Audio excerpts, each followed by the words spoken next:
This is how to upgrade a standard Elegoo Mars with a jacksonproducts.net twin rail Z-slide upgrade kit.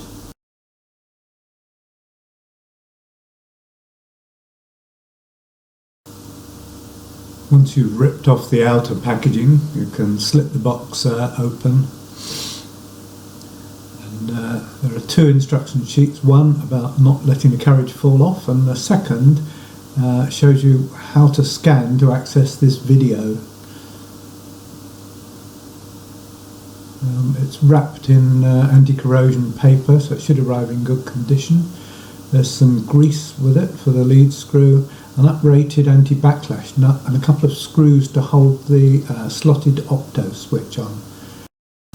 You'll need two 2.5 and 3mm Allen screwdrivers ideally, and a 3.5mm L-shaped hex wrench, one of the wooden plates from the inside of the packaging, and a small blade of some sort. So, remove the cover and the tank. You can put the cover over the tank if it's got resin in it, just to prevent it going off. And I like to slacken the top plate screws just so it doesn't trap the back cover, or the front one, come to that. It makes them easier to remove. I only slacken them by a half or a quarter of a turn.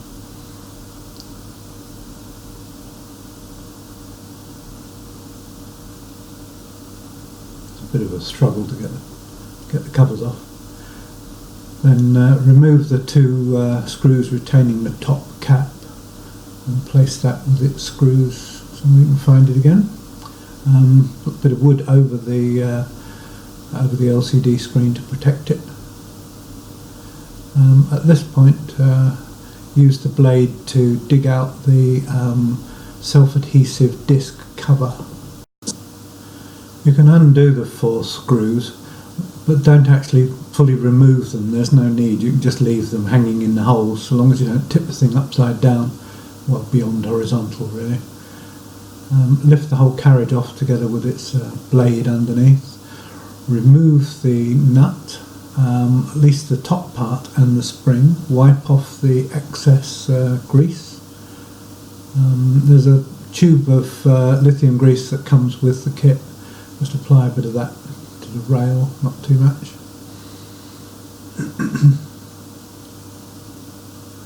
Right, this bit's a little bit tricky. Put the spring on, press the top part of the nut down, engaging the dogs in the slots, and then turn the screw into the nut. Don't turn the nut onto the screw.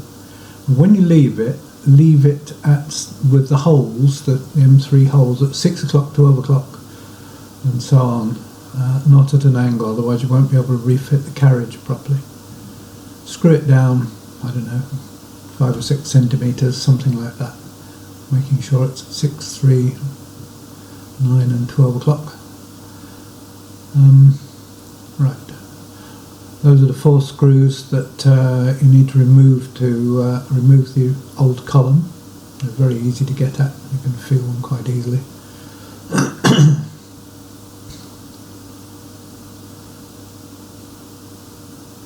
You'll need those screws again to fit the new column.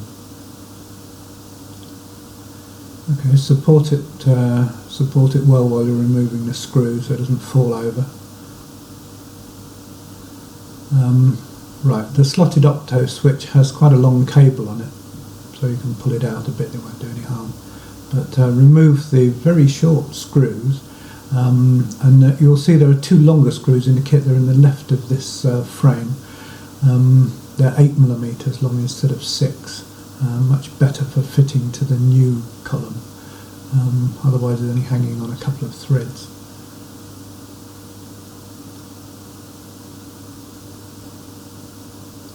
Screwdriver type Allen hexagon wrenches are really good for this sort of work. Just line the thing up by eye is good enough. As long as the opto switch is not angled over to the left or right visibly, then that's fine. Refit the 4 screws.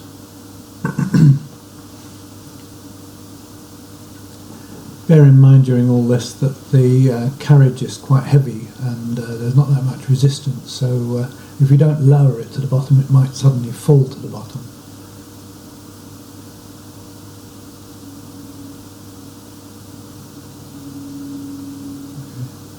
Tighten them up a reasonable amount. Right, remove the old 3-roller carriage from the build plate carrier bracket and retain those screws also, you'll need those. And also on the underside of that bracket there's, I'm just showing you to put your hand over the screws and prevent them from falling out. You can remove that slotted opto switch bracket, you won't need that. There's one on the carriage plate. Okay, so the screws for the to retain the nut are still in the top of the build plate bracket. Remove the carriage plate from your new twin rail Z slide.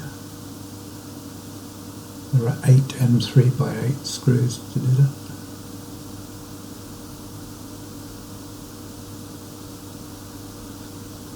And just lift it up a little to get it clear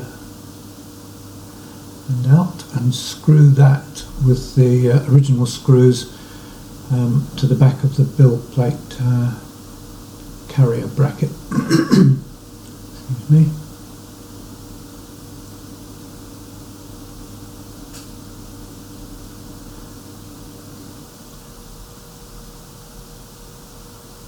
So I might not look it, but I did actually tighten them fairly firmly. You can drop the whole assembly back on, and because you left the screw holes in the right place, the screws just drop in and you can just tighten them up.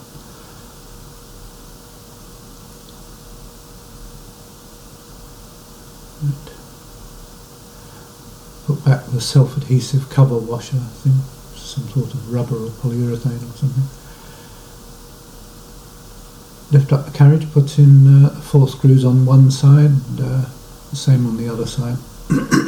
Don't tighten them at this stage because it may make it difficult to get the last 1 or 2 in.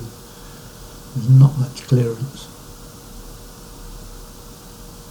Not having much clearance means that the carriage plate is kept sufficiently horizontal. There's less scope for getting it at an angle, in other words. Okay, tighten the screws up firmly. The cap with its original screws goes back onto the top of the new column.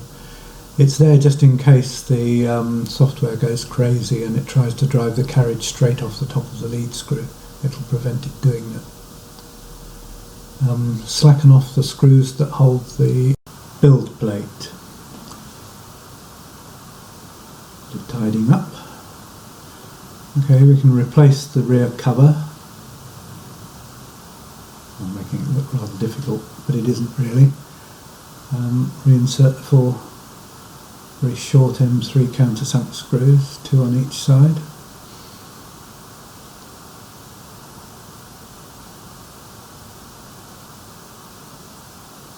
Helps just to pull the plate over to align the screw holes, and tighten up the screws that hold the top plate onto the columns that space it off from the base plate.